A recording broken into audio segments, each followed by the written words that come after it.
大家好，欢迎来到 Ravi 的美食厨房。今天和大家分享一个好吃又简单的烤排骨的做法。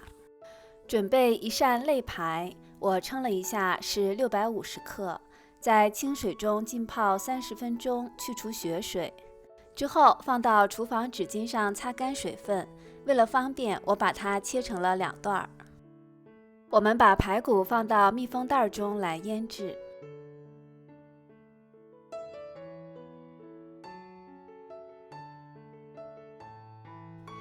接下来我们来准备腌料：红糖3大勺，酱油2大勺，黑胡椒粉半小勺，盐半小勺，白醋1小勺，2到3瓣大蒜压成蒜泥。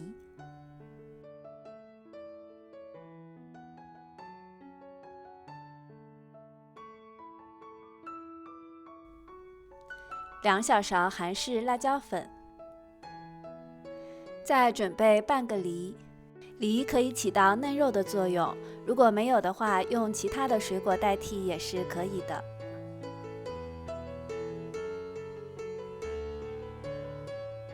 搅拌均匀，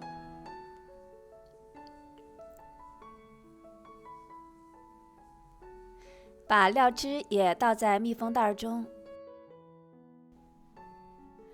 封好口，然后给肉按摩一下，让肉更好的入味儿。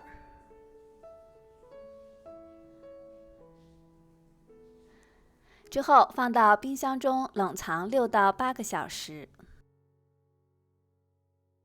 现在肉已经腌好了，我们可以拿出来开始烤了。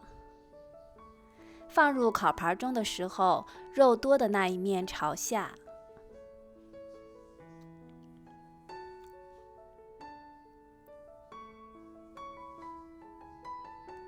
把腌料也都倒进来，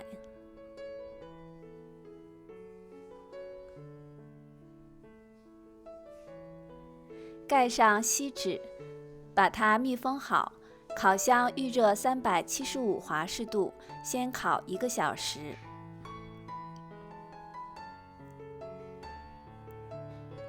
1小时之后取出。把锡纸去掉，这时候要小心，因为里面是热的蒸汽，要小心不要被烫伤。我们盛出3大勺的汤汁，做个酱汁，一会儿来刷排骨的表面。再加入3大勺的蜂蜜，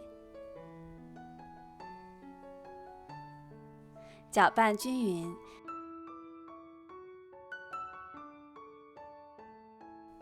现在我们把肉排翻个面儿，肉多的一面朝上，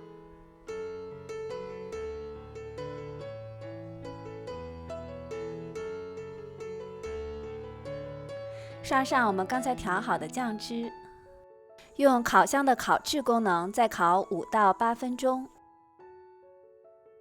现在我们的排骨已经烤好了，表面非常的焦香，里面又非常的嫩，而且腌制了6到8个小时，里面非常的入味儿。好了，今天的视频就到这里，谢谢您的收看，我们下次再见。